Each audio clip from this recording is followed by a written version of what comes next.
लेकिन आज मैंने सीबीआई में जाके मैंने देखा कि कोई घोटाला तो वहाँ है ही नहीं। घोटाले की तो कुछ मसला ही नहीं है वहाँ पर। सारा केस फर्जी है। 9 घंटे तक मेरे को और समझ में आई कि किस तरह से भारतीय जनता पार्टी सीबीआई जैसी एजेंसीज को अनकॉन्स्टिट्यूशनल तरीके से, असंवैधानिक तरीके से, गलत तरीके से दबाव बनाने के लिए यूज कर रही है।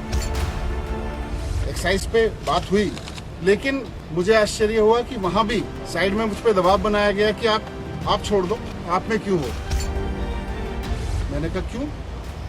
बोले ये केस आपके ऊपर ऐसे ही चलते रहेंगे, नहीं तो। मैंने कहा इस केस में तो है नहीं, ये तो खत्म हो जाएंगे। तो मुझे कहा गया कि साइड में कि सत्येंद्र जैन के पास कौन से केस हैं, सत्येंद्र जैन के ऊपर कौन से सच्चे केस हैं, वो भी चल रहे हैं। 6 महीने वो जेल रह सकते हैं तो 6 महीने आप भी रह सकते हो। तो मैंने कहा बीजेपी तो बहुत गंदी पार्टी है, मैं उसके लिए आप थोड़ी छोड़ सकता हूँ। तो मुझे कहा गया कि नहीं देखो ये केस तो ऐसे ही चलते रहेंगे, दूसरा फायदा आपको लोग मुख्यमंत्री भी बनाएंगे फिर। तो मैंने कहा ये मुख्यमंत्री बनने के लिए थोड़ी आया हूँ, मैं तो शिक्षा के लिए आया हूँ। राजनीति में हम आना नहीं चाह रहे थे, हम तो शिक्षा के लिए आए हैं, ईमानदारी से काम करने के लिए आए हैं। मैं इस तरह के ऑपरेशन लोटस के किसी दबाव में नहीं आने वाला। इनको जो करना है करें, पूरा केस फर्जी है। तक सीबीआई हेडक्वार्टर में बुलाया गया था और मसला तो यही था कि एक्साइज पॉलिसी में सो कॉल्ड जो घोटाला हुआ है, सो कॉल्ड, उसके बारे में पूछताछ होनी है, जिसके बारे में बीजेपी बार बार कहती है 10,000 करोड़ का घोटाला हुआ, दिल्ली में 10,000 करोड़ का एक्साइज घोटाला हुआ। लेकिन आज मैंने सीबीआई में जाके मैंने देखा कि कोई घोटाला तो वहाँ है ही नहीं। घोटाले की तो कुछ मसला ही नहीं है वहाँ पर। सारा केस फर्जी है, मैं जानता हूँ सारा केस फर्जी है। और आज मैंने सीबीआई में 9 घंटे की पूछताछ के दौरान 9 घंटे जो मैं रहा वहाँ पे, वहाँ भी मैं समझ गया कि किस तरह से सारा केस फर्जी है और किस तरह से इन्होंने पूरी साजिश की गई है। आज मुझे समझ में आया कि इन्होंने सीबीआई में केस किसी घोटाले की जांच के लिए नहीं करा रखा। इन्होंने सीबीआई में जो मेरे खिलाफ केस करा रखा है वो दिल्ली में एक्चुअली ऑपरेशन लोटस को कामयाब करने के लिए करा रखा है।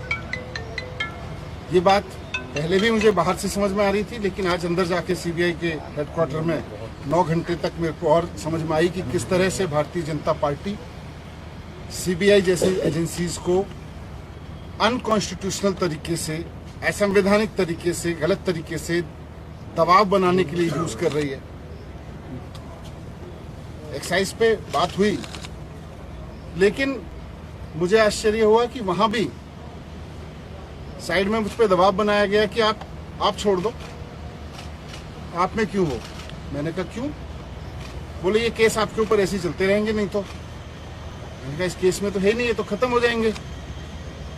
तो मुझे कहा गया कि साइड में कि सत्येंद्र जैन के पास कौन से केस हैं, सत्येंद्र जैन के ऊपर कौन से सच्चे केस हैं, वो भी चल रहे हैं। 6 महीने वो जेल रह सकते हैं तो 6 महीने आप भी रह सकते हो। तो मैंने कहा बीजेपी तो बहुत गंदी पार्टी है, मैं उसके लिए आप थोड़ी छोड़ सकता हूँ। तो मुझे कहा गया कि नहीं देखो ये केस तो ऐसे ही चलते रहेंगे, दूसरा फायदा आपको लोग मुख्यमंत्री भी बनाएंगे फिर। तो मैंने कहा ये मुख्यमंत्री बनने के लिए थोड़ी आया हूँ, मैं तो शिक्षा के लिए आया हूँ।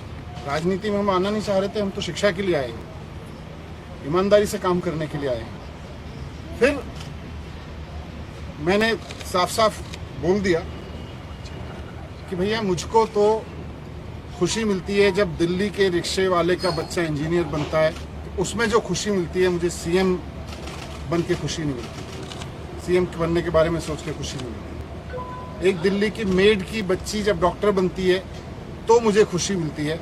मेरा जीवन शिक्षा को समर्पित है। मैं इस तरह के ऑपरेशन लोटस के किसी दबाव में नहीं आने वाला। इनको जो करना है करें, पूरा केस फर्जी है, कहीं दूर से दूर तक कोई सच्चाई नहीं है उसमें। कोई 1 करोड़ का, 1 रुपए का कहीं कोई घोटाला नहीं हुआ।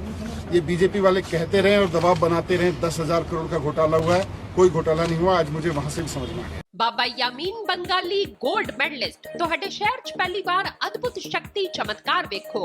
ਦੇਸ਼ ਵਿਦੇਸ਼ 'ਚ ਬੈਠੇ ਸਾਨੂੰ WhatsApp ਤੇ ਵੀ ਕਾਲ ਕਰ ਸਕਦੇ ਨੇ। ਘਰ ਬੈਠੇ 11 ਮਿੰਟਾਂ 'ਚ 101% ਦੀ ਗਾਰੰਟੀ ਨਾਲ ਸਮਾਧਾਨ। ਵਸ਼ੀਕਰਨ ਅਤੇ ਮੁਠਕਰਨੀ ਦੇ ਮਾਹਿਰ ਸਭ ਤੋਂ ਪਹਿਲਾਂ ਕੰਮ ਕਰਨ ਦਾ ਵਾਅਦਾ। ਨੌਕਰੀ, ਪ੍ਰਮੋਸ਼ਨ, ਕਾਰੋਬਾਰ 'ਚ ਪਰੇਸ਼ਾਨੀ, ਘਰ 'ਚ ਝਗੜਾ, ਬਰਕਤ, ਔਲਾਦ ਕਹਿਣੇ ਤੋਂ ਬਾਹਰ ਹੋਣਾ, ਕੋਰਟ ਕੇਸ, ਤਲਾਕ, ਪ੍ਰਾਪਰਟੀ ਡਿਸਪਿਊਟ, ਗੁਪਤ ਰੋਗ, ਪੁਰਾਣਾ ਦਰਦ, ਪਤੀ ਪਤਨੀ ਚੰਦਬਨ, ਜਾਦੂ ਟੋਣਾ, ਮਨਮੋੜੀ ਵਸ਼ੀਕਰਨ ਕਰਵਾਉਣਾ ਜਾਂ ਤੁੜਵਾਉਣਾ, ਸੌਤਨ ਦੁਸ਼ਮਣ ਤੋਂ ਛੁਟਕਾਰਾ, ਸਦਾ ਲਈ ਰੁੱਸੇ ਨੂੰ ਮਨਾਉਣਾ, ਪਿਆਰ, ਮੁਹੱਬਤ। ਬਾਬਾ ਯਾਮੀਨ ਬੰਗਾਲੀ 96 435 032 21।